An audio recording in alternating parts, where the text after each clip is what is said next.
Ustaz Abdul Somad, UAS, menceritakan detik-detik dirinya ditahan hingga dideportasi imigrasi Singapura. Sebelumnya UAS sempat mengunggah foto sedang berada di ruangan kecil dengan luas 1x2 meter dan dikurung seperti di penjara. Dalam kolom keterangan, UAS mengaku ditahan serta dideportasi oleh pihak imigrasi Singapura ke Indonesia. Dalam video di kanal YouTube Hai Guys Official, Selasa, tanggal 17 Mei tahun 2022, UAS akhirnya memberikan klarifikasi. Mulanya ia berangkat ke Singapura pada Senin, tanggal 16 Mei tahun 2022 siang bersama sahabat, istri, serta anaknya dalam rangka liburan. Ia pun tiba di Pelabuhan Tanah Merah, kemudian menuju ke pelabuhan di Singapura. Dalam rangka liburan, jalan-jalan di Singapura, kebetulan rumah sahabat saya dekat rumahnya dengan Singapura, lanjut UAS.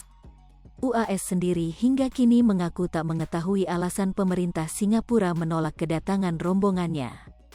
Pasalnya pegawai imigrasi pun tidak memberikan kejelasan. Itulah yang saya bingung, mereka tidak bisa menjelaskan, jadi pegawai imigrasi tak bisa menjelaskan, jadi yang bisa menjelaskan mungkin Ambassador of Singapore in Jakarta.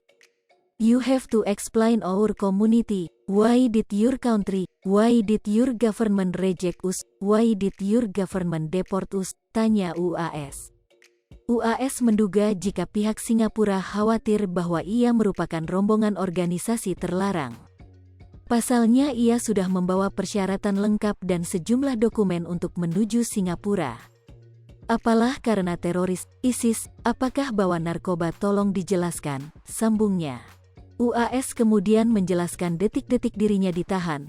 Saat itu ia dan rombongan sudah hampir keluar pelabuhan. Namun ditarik masuk lagi ke dalam imigrasi. Sudah sampai di stempel imigrasi, dia langsung scan paspor, kemudian cap jempol, pas mau keluar saya terakhir.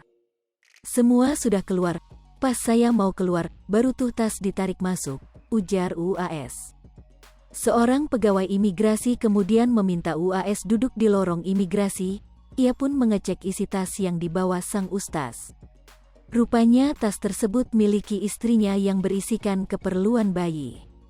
Jadi begitu saya mau keluar, ada atau pegawai membawa tas saya itu, saya disuruh duduk di pinggir jalan di lorong imigrasi. Itu tas ustazah, isinya keperluan bayi. Jadi mau dikasih ke istri saya dan anak yang udah di sana. Hai pemirsa Sri Popo TV, jangan lupa komen, like, dan subscribe, serta tonton terus